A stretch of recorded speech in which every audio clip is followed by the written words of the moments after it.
हरियाणा की हर अपडेट के लिए बेल आइकन दबाएं और सब्सक्राइब करें STV हरियाणा न्यूज। स्वागत है आपका हरियाणा न्यूज में और सुपर फास्ट 100 लेकर मैं हूं आपके साथ संदीप निरंजन सरकार। प्रधानमंत्री नरेंद्र मोदी ने आज अपने मासिक रेडियो कार्यक्रम मन की बात के 75वें संस्करण में देशवासियों को संबोधित किया। पीएम मोदी ने बताया कि मन की बात के 75वें संस्करण पर लोगों ने बधाई दी है। मन की बात की शुरुआत करते हुए श्रोताओं से पीएम मोदी ने कहा कि मैं आपका बहुत बहुत धन्यवाद करता हूं। आपने इतनी बारीक नजर से मन की बात को फॉलो किया और आप जुड़े रहे हैं। पीएम मोदी ने कहा कि मैं आज इस 75वें संस्करण के समय सबसे पहले मन की बात को सफल बनाने के लिए, समृद्ध बनाने के लिए और इससे जुड़े रहने के लिए हर श्रोता का बहुत बहुत आभार व्यक्त करता हूं। पीएम मोदी ने कहा कि उसी प्रकार से हमारे कोरोना वॉरियर्स के प्रति सम्मान, आदर जताने के लिए लोगों ने ताली बजाई, दिया जलाया। आपको अंदाजा नहीं है कि कोरोना वॉरियर्स के दिल को कितनी ये छू के गया है वो, और यही कारण है कि पूरे साल भर वे बिना थके, बिना रुके डटे रहे। कृषि कानूनों के खिलाफ किसानों का आंदोलन 123वें दिन भी जारी रहा। लगातार 122 दिनों से किसान दिल्ली की सीमाओं पर डटे हुए हैं और कृषि कानूनों को रद्द करने की मांग कर रहे हैं। कृषि कानूनों का विरोध कर रहे किसानों ने आज तोशाम अनाज मंडी में होली के अवसर पर कृषि कानूनों की प्रतियां जलाकर अपना विरोध दर्ज किया। होली के दिन गोहाना के गांव कथूरा में किसानों ने होली का दहन की बजाय तीनों कृषि कानूनों की प्रतियां जलाकर अपना विरोध जताया। भारतीय किसान यूनियन के किसानों ने ये प्रतियां जलाकर सरकार की हठधर्मिता के प्रति अपना रोष व्यक्त किया। किसानों का आंदोलन जारी है। वहीं किसानों का कहना है कि होली का दहन के दौरान नए कृषि कानून की प्रतियां जलाई जाएंगी। किसानों का कहना है कि लगातार आंदोलन किया जा रहा है, लेकिन इस सरकार की मंशा कृषि कानून को वापस लेने की नहीं है। ऐसे में वो होली का दहन में कानूनों की प्रतियां जलाकर विरोध जताएंगे। किसानों का कहना है कि वो इस बार होली का त्योहार नहीं मनाएंगे और ना ही होली खेलेंगे। किसानों ने कहा कि वो होली को काले दिवस के रूप में मनाएंगे।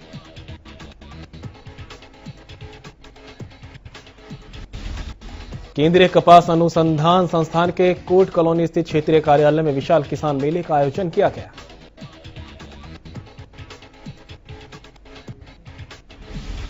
इस मेले का आयोजन खेती की आधुनिक तकनीक, नरमा कपास की फसलों की बीमारियों से बचाने, प्रमाणित बीज इस्तेमाल करने सहित अनेक महत्वपूर्ण विषयों पर किसानों को जागरूक किया गया।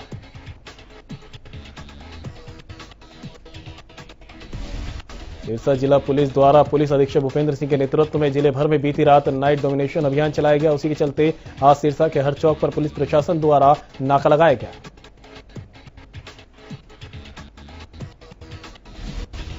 नाइट डोमिनेशन के तहत सिरसा के बस स्टैंड पर भी सिविल लाइन थाना द्वारा नाका लगाया गया, जिसमें आने जाने वाले वाहनों को चेक किया जा रहा है ताकि किसी भी तरह के आपराधिक गतिविधियां ना हो सके।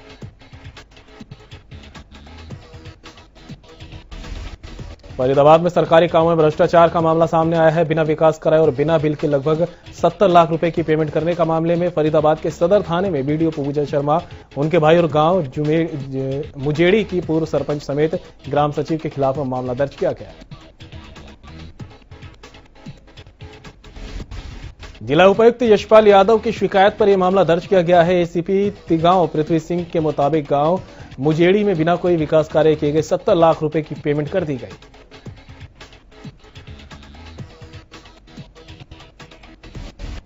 मामला सामने आने पर इसकी जांच के लिए एक कमेटी बनाई गई। अब उस कमेटी द्वारा जांच रिपोर्ट आने के बाद जिला उपायुक्त कार्यालय से मामला दर्ज कराए जाने की शिकायत भेजी गई थी।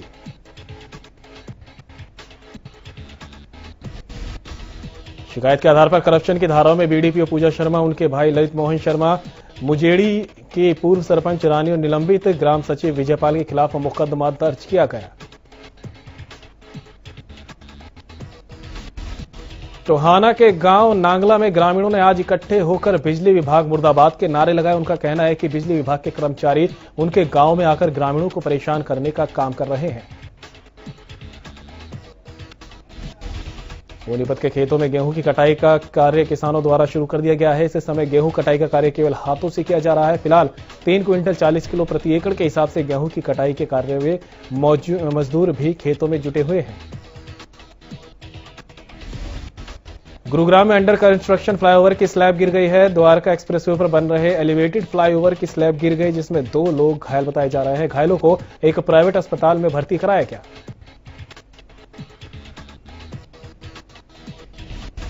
बताया जा रहा है कि धमाके की आवाज सुनकर स्थानीय लोग मौके पर पहुंचे। स्थानीय लोगों ने ही फ्लाईओवर की स्लैब गिरने की प्रशासन को सूचना दी।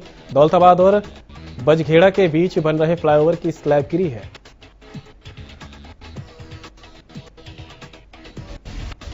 यह हादसा गुरुग्राम से दिल्ली द्वारका तक बने रहे एलिवेटेड फ्लाईओवर पर हुआ है। फ्लाईओवर की स्लैब गिरने से आसपास अफरा तफरी का माहौल बन गया।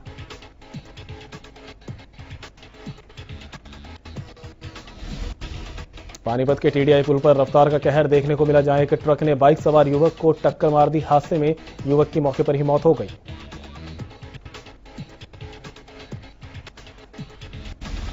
होली के पर्व को लेकर पुलिस ने सिरसा में अलर्ट जारी किया है। सिरसा पुलिस अब होली के त्योहार पर हुड़दंग मचाने वाले लोगों पर विशेष निगरानी रखेगी। सिरसा के डीएसपी संजय कुमार ने बताया कि होली के त्योहार को लेकर कुछ लोग सड़कों पर हुड़दंग मचाते हैं, जिस पर सिरसा पुलिस की विशेष नजर रहेगी। उन्होंने कहा कि ऐसे लोगों के खिलाफ पुलिस ठोस कार्रवाई करेगी।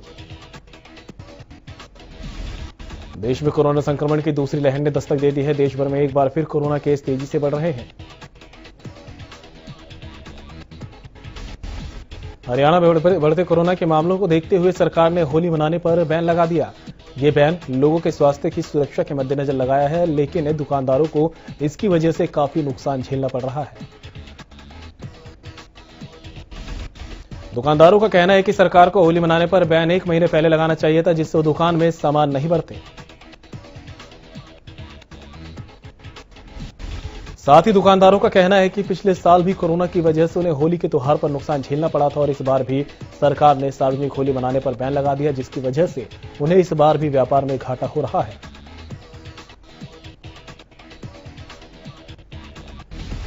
यमुनानगर के बाजारों में होली के मौके पर भी ग्राहक कम ही देखने को मिल रहे हैं। हालांकि ग्राहकों को लुभाने के लिए बाजारों में तरह तरह की पिचकारी और रंग है, लेकिन कोरोना के चलते बाजारों में खरीदार नजर नहीं आ रहे।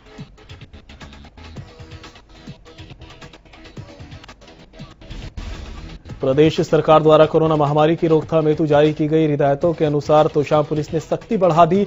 इसी क्रम में कस्बे की कई चौकी पर पुलिस के लोगों से मास्क प्रयोग करने का आह्वान किया। कुछ लोगों के चालान भी काटे गए।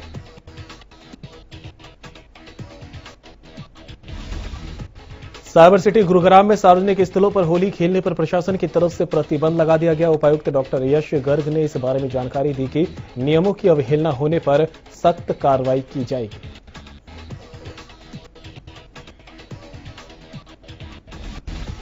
यह आदेश तत्काल प्रभाव से लागू कर दिया गया, जो 29 मार्च तक लागू रहेगा। साथ ही उपायुक्त ने आम लोगों से भी अपील की है कि वे कोविड के बढ़ रहे मामलों को ध्यान में रखते हुए होली का त्योहार मनाएं और अपना और अपने परिवार का ध्यान रखें।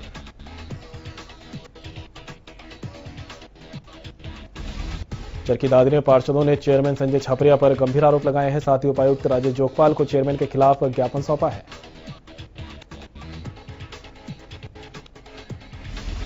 पार्षदों ने चेयरमैन पर रिश्तेदारों और अपने खास लोगों को जमीन अलॉट करने के आरोप लगाए हैं। इस मामले पर उपायुक्त राजेश जोगपाल ने आश्वासन देते हुए कहा कि उपरोक्त मामले की जांच की जाएगी, जिसके बाद उचित कार्रवाई की जाएगी। रेवाड़ी अनाज मंडी में सरसों लेकर आ रहे किसान की भीड़ बढ़ती ही जा रही है। अभी तक रेवाड़ी अनाज मंडी में 2 लाख के करीब सरसों के बैग आ चुके हैं।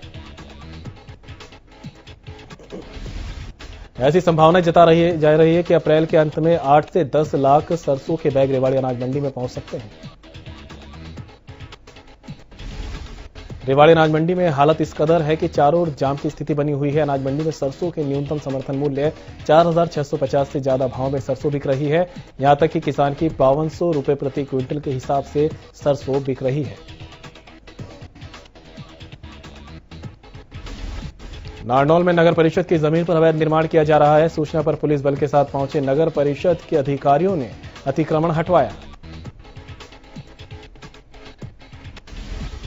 नगर परिषद का कहना है कि अवैध निर्माण करने वालों के खिलाफ मामला दर्ज कराया जाएगा। नगर निगम का कहना है कि कोर्ट के आदेश के बावजूद अवैध निर्माण कार्य कराया जा रहा था, जो कि सरासर कोर्ट के आदेश की अवहेलना है। नगर निगम का कहना है कि मामले में उच्च अधिकारियों को विस्तृत रिपोर्ट के साथ अवगत कराया जाएगा।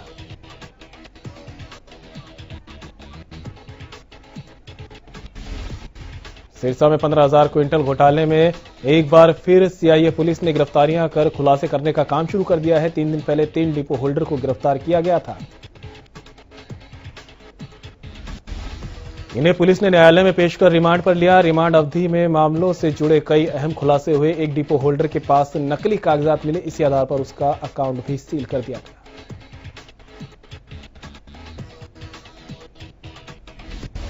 दूसरे डिपो होल्डर के नाम पर डिपो ही नहीं था। रिमांड अवधि पूरी होने के बाद शनिवार को डिपो होल्डर को न्यायालय में पेश किया गया, जहां से उसे न्यायिक हिरासत में भेज दिया गया। गौरतलब है कि इस मामले की जांच के लिए एसआईटी गठित की गई है। आंगनबाड़ी सहायकों कई महीनों से रुका हुआ मानदेय जारी किया गया। बता दें कि 5 महीनों से किन्हीं कारणों से आंगनबाड़ी सहायकों को बकाया मानदेय नहीं दिया गया था, जिसका महिला एवं बाल विकास राज्य मंत्री ने संज्ञान लिया था। गुरुग्राम नगर निगम क्षेत्र में अवैध कॉलोनी और नियमों के विरुद्ध बिल्डिंग बनाने का सिलसिला थमने का नाम नहीं ले रहा। ऐसे में तमाम अवैध तौर पर बनाई गई बिल्डिंग, अंडर कंस्ट्रक्शन बिल्डिंग और फ्लैट्स पर नगर निगम का हथौड़ा चलाया गया। टीटीपी नगर निगम के गब्बर कहे जाने वाले अधिकारी आरएस भाट ने प्रॉपर्टी डीलरों को सख्त हिदायत देते हुए कहा कि जो भी नगर निगम क्षेत्र में बिना परमिशन ऐसी अवैध कॉलोनियों को बसाने का काम करेगा, उसका यही हश्र होगा। कोरोना के बढ़ते मामलों को देखते हुए प्रशासन ने सामूहिक होली पर रोक लगाई है। इसके साथ ही ये भी निर्देश दिए गए हैं कि लोग घरों में रहकर ही होली का त्योहार मनाएं। सोनीपत में बढ़ते कोविड-19 के मरीजों की संख्या चिंता का विषय बनी हुई है। ऐसे में जिला उपायुक्त ने कोरोना को लेकर जानकारी दी और लोगों को कोरोना से बचने के लिए टीका लगवाने की सलाह दी।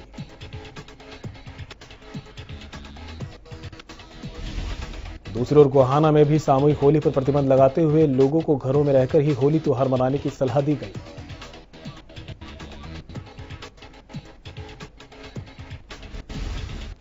महम के बच्चों ने वुशु नेशनल प्रतियोगिता में प्रदेश का नाम रोशन किया। जानकारी दे दें कि महम 24 के अजायब गांव के रहने वाले 9 साल के जतिन ने सब जूनियर वुशु नेशनल प्रतियोगिता में गोल्ड मेडल जीता है।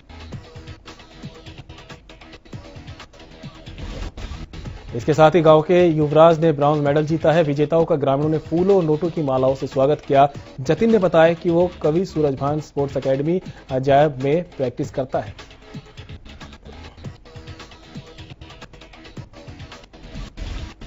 जतिन का अगला लक्ष्य स्टेट और नेशनल में गोल्ड मेडल जीतने का है। वहीं युवराज ने ब्रॉन्ज मेडल जीता। दोनों खिलाड़ियों ने हरियाणा की टीम की तरफ से खेलकर मेडल जीते हैं।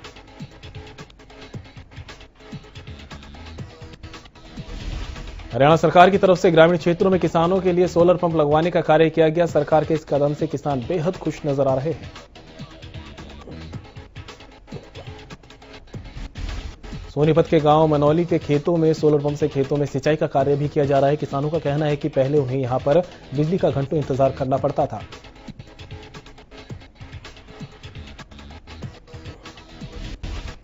लेकिन अब सरकार की तरफ से 75% के अनुदान पर उनके खेत में ये सोलर पंप लगवाए गए हैं, जिससे उन्हें बिजली का इंतजार नहीं करना पड़ता और कम खर्च में उनकी सिंचाई भी हो रही है।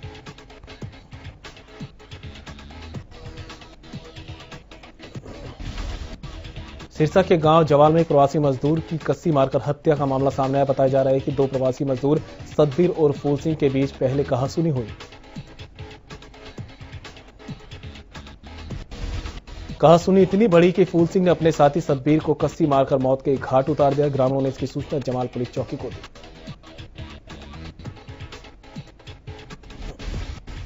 फिलहाल पुलिस ने मामला दर्ज कर जांच शुरू कर दी है। जानकारी के मुताबिक गांव जमाल में पानीपत का रहने वाला सतबीर सिंह और हिसार का फूल सिंह पिछले 6 महीने से दिहाड़ी का काम करते थे।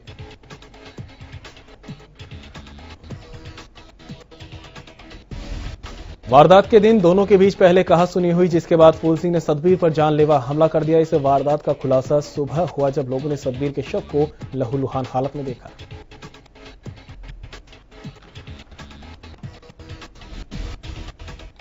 हालांकि जाखल पुलिस ने नशे के खिलाफ चलाई जा रही मुहिम के तहत एक शख्स के घर पर छापेमारी करते हुए 22 अफीम के पौधे बरामद किए।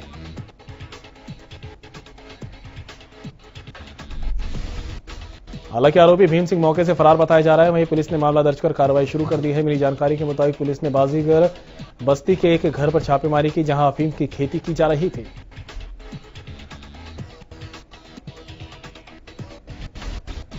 सिरसा पुलिस ने लोगों को पैसे दोगुने तिगुने करने का लालच देकर ठगने वाले गिरोह का पर्दाफाश किया। पुलिस ने इस मामले में 4 आरोपियों को काबू किया है और उनसे ठगी की गई राशि भी बरामद की है।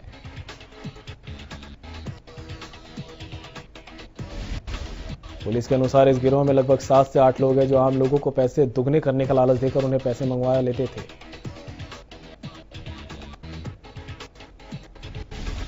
जानकारी के मुताबिक पुलिस को 2 दिन पहले एक शिकायत मिली थी। पुलिस ने इस मामले में जब गहनता से जांच की तो सारा खुलासा और ठगी करने वाले 4 आरोपी पुलिस के काबू में आए।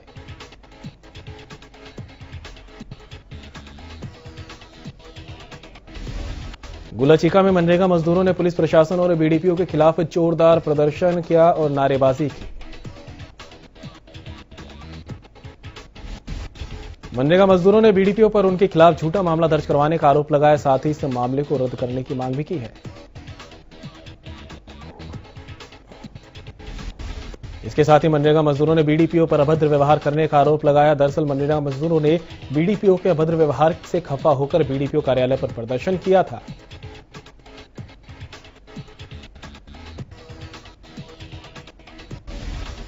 हरियाणा रोडवेज ने गोहाना से कोटा राजस्थान के लिए अपनी सेवा शुरू कर दी। बता दें कि गोहाना से कोटा जाने के लिए यात्रियों की ओर से लंबे समय से मांग की जा रही थी, जिसके बाद अब रोडवेज ने अपनी सर्विस शुरू कर दी है।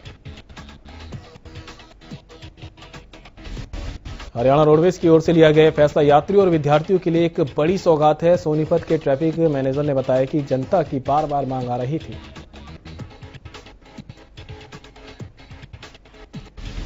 कोटा में पढ़ाई करने वाले विद्यार्थियों को और उनके परिजनों को कोटा से गोहाना और आसपास के क्षेत्र में आना जाना होता था। इसके अलावा जयपुर जाने वाले लोगों के लिए भी बस न होने के कारण काफी परेशानी उठानी पड़ती थी। पानीपत के हलवाई हट्टा क्षेत्र में देर रात शनिवार बदमाश घर में घुस गए। बुजुर्ग महिला की बाली लूटकर फरार हो गए। परिजनों ने मामले की सूचना पुलिस को दे दी है।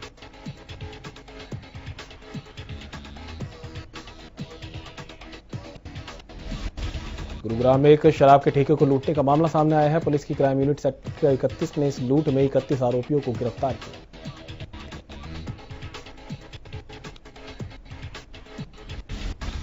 साइबर सिटी गुरुग्राम का धनकोट शनिवार सुबह गोलियों की आवाज से दहल उठा जब बाइक सवार युवकों ने 22 वर्षीय एक युवक की गोली मारकर हत्या कर दी थी और मौके से फरार हो गए।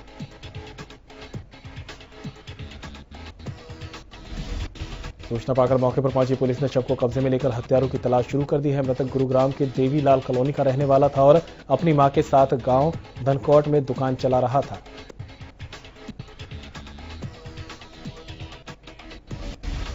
बहरहाल पुलिस ने शव को कब्जे में लेकर युवक की हत्या किस कारण से की गई है इसकी जांच शुरू कर दी है।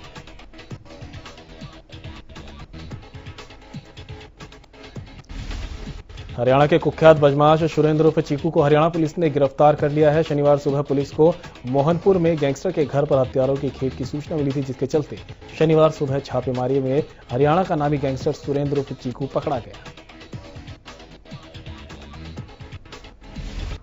उधर चीकू की मां ने पुलिस पर आरोप लगाते हुए कहा कि हमने साल 2006 में ही सुरेंद्र उर्फ चीकू को घर से बेदखल कर दिया था। फिर शनिवार पुलिस परिजनों को सुबह 2 घंटे से क्यों परेशान कर रही थी।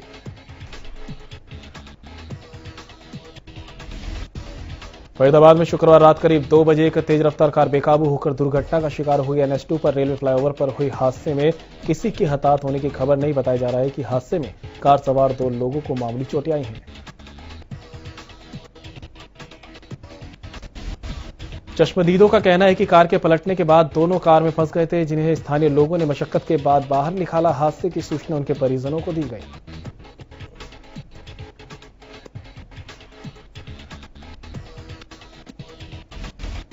कानपुर के LPS इंस्टीट्यूट ऑफ कार्डियोलॉजी में रविवार सुबह आग लग जाने से हड़कंप मच गया। जानकारी के मुताबिक हॉस्पिटल में फर्स्ट फ्लोर में मौजूद इमरजेंसी वार्ड में आग लगी है।